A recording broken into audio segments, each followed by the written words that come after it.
How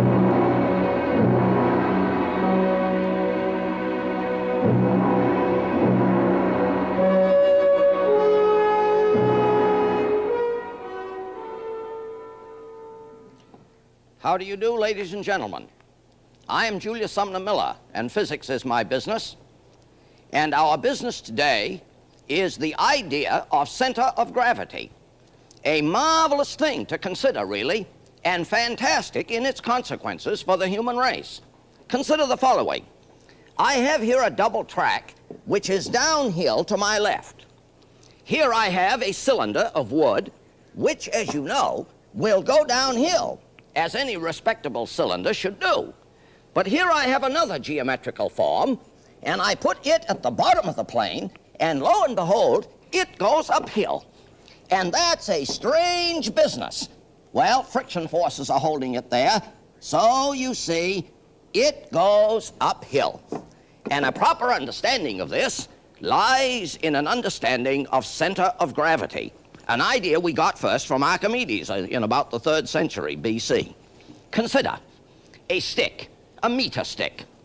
If it was a good stick, as I would like to have it, it would have to be uniform, homogeneous, and isotropic. Those are wonderful words to know the meanings of.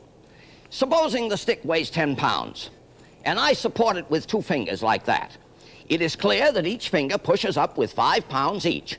5 plus 5 is 10, the stick weighs 10 down. Indeed, if I move the fingers elsewhere, I still exert 10 pounds up, but in 2 places. Now, can I not find a place such as that right there, where I exert a force of 10 pounds up?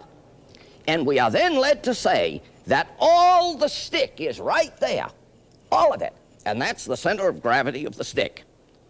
Incidentally, I could use also the phrase center of mass, and I leave it as an exercise for you and your teachers to find the difference in center of mass and center of gravity. Now, I said all the stick is here. This suggests that there's no stick here and no stick here. And somebody says, but I see some stick here. And I say, all the stick is right there. And I could prove it. Let me put a clamp on the stick and support it somewhere remote from the center of gravity. If I do that, the stick tips. Obviously, anybody knows that.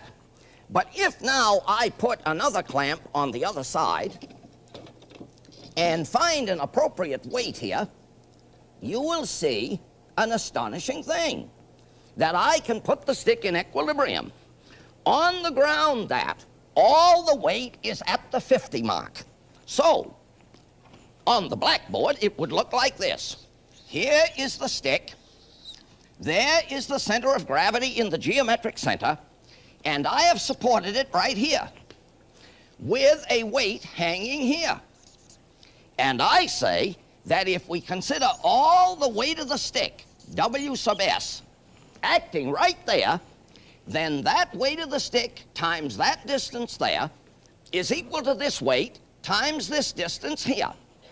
And so we can find the weight of the stick without weighing it by assuming all the stick is right there. Now, to prove that you are right when your teacher does this, all you need to do, having done the mathematics, is to put the stick on a platform balance in such a fashion and weigh it. And an astonishing thing is discovered. A very astonishing thing, that the weight of the stick is exactly what you get, disregarding some little experimental error, exactly what you get by assuming all the stick there. Let's consider it further. Here is an equilateral triangle. If I put a pin through one vertex or corner and hang a plumb line on there, a plumb line is just a string with a bob on the end of it, and such a plumb line is always vertical for the observer at the place in question. And then I draw a line on that triangle. I say that the center of gravity lies somewhere on that line. Proof. Let me do this from another corner, such as, say, this one, which isn't broken. And we see that the plumb lines intersect at a place. This place is the center of gravity of this triangle.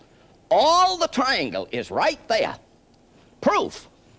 I am going to put my finger right there, and the triangle will remain in a horizontal plane, which was announced by Archimedes, again in the 3rd century BC, in a classical book which he wrote entitled De Aqui Ponderantibus. See, concerning equal ponderousness. You can discuss this with your classmates and your teacher. So the center of gravity of this equilateral triangle, for those of you who know a little geometry, is at the intersection of the medians, at the intersection of the angle bisectors, at the intersection of the altitudes upon the sides, reviewing a little bit of Euclidean geometry. Consider another triangle, an isosceles triangle, the center of gravity found in the same way. Or consider an irregular body, center of gravity found in the same way, the intersection of the plumb lines. Of course, the center of gravity of a uniform circular plate would obviously be in the very center. Now, in all of these illustrations, we have found the center of gravity to be where? Where there is some stuff. There's some stuff there. So the question has very intriguing complexion, because here, if I hang this up and drop a plumb line, it goes so. If I now drop another plumb line, it goes so, and we see a most remarkable thing, very remarkable. The plumb lines intersect where there is no stuff, right in here. And this is the center of gravity of this slab. Moreover, all the slab, all the plate, may be considered to be right here where there is none, which is a most astonishing piece of business. So the center of gravity of a system can be where there is no stuff of the system. This leads me to ask, where is the center of gravity of a donut? The center of gravity of a donut is in the middle of the hole. And if you cut out the middle of the hole, or cut out the hole, I have in my right hand the center of gravity of this donut, which is a very remarkable idea. Now, to show you the consequences of this, let's look at this rolling down business. The uniform cylinder rolls downhill. Its center of gravity is in the geometric center, along the long axis and in the middle.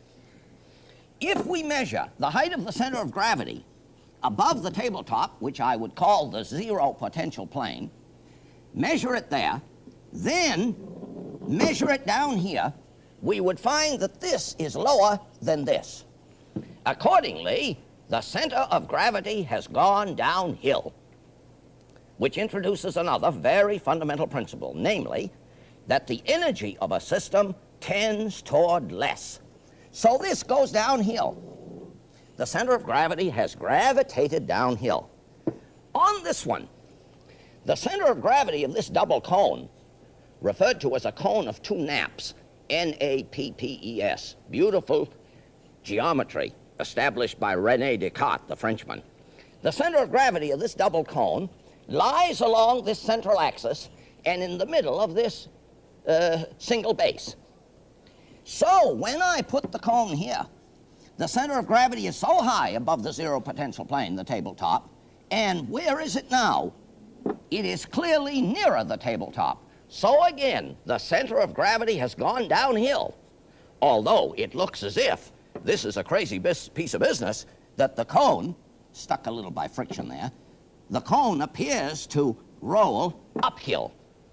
So the center of gravity, very important idea. More of an astonishing nature.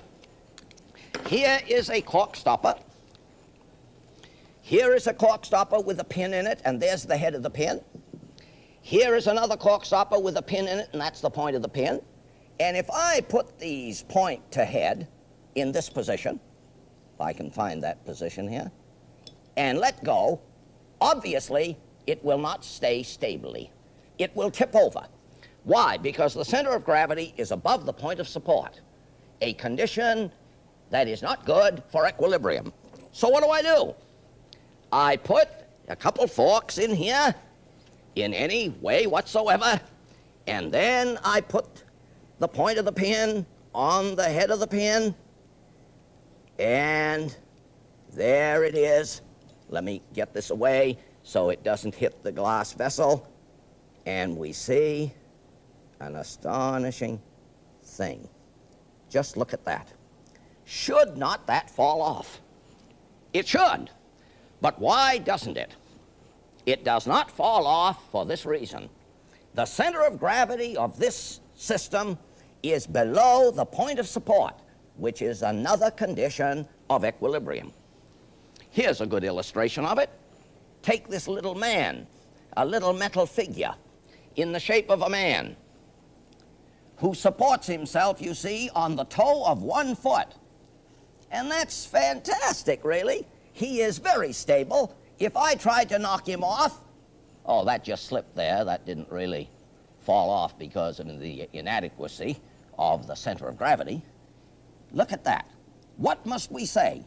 We must say this, that the center of gravity of this man and his rod and the sphere system is below the point of support, which makes him stable. I say the idea of center of gravity is an astonishing one, as I remarked earlier, in its consequences for the human race. Consider this one, more of the same. And I hope you see that I am injecting into this program some elements of fun and jest, because, as I like to say, the intellectual process is usually very severe, so it needs some fun injected into it to make it a little more palatable. Here is a figure most stable for the same reason, the center of gravity below the point of support. Of now fundamental interest to us is such a program as I have here. Consider this block of wood. Square cross-section, cut askew on the bottom. It is so stable. I call your attention to a plumb line that is supposed to be inside at the center of gravity, and that plumb line falls inside the base. Now, let me put another block atop the original. I hope you see what has happened. I have raised the center of gravity and shifted the plumb line to your left, my right, so that the plumb line passes more nearly on the inner edge of the base. The system is now less stable. If now I put another block atop, it is obvious what the consequences are likely to be. The center of gravity has been raised, the plumb line is shifted further to my right, and may indeed fall outside the base. This makes the system unstable, as you will now see. Notice, the slightest displacement is likely to tip it over. So, if a system is stable, as we say in physics, what we mean is this. Any slight displacement from its position of equilibrium will still allow it to return to where it was. If it is unstable, as we have now, because the plumb line falls outside the base, any slight displacement will raise havoc with us. Watch it. And it tips over. You know what I am representing here. I am representing the Tower of Pisa, which I hope you know about historically, and I thought you would like to see a picture of it in Pisa, in Italy, and I hope one day you will go there to see it for yourself. I say it is a most wonderful thing to contemplate. So, ladies and gentlemen, and boys and girls, we come to the end of our first lesson, let us say, on the great idea of center of gravity, the notion first established by Archimedes. And I thank you for listening.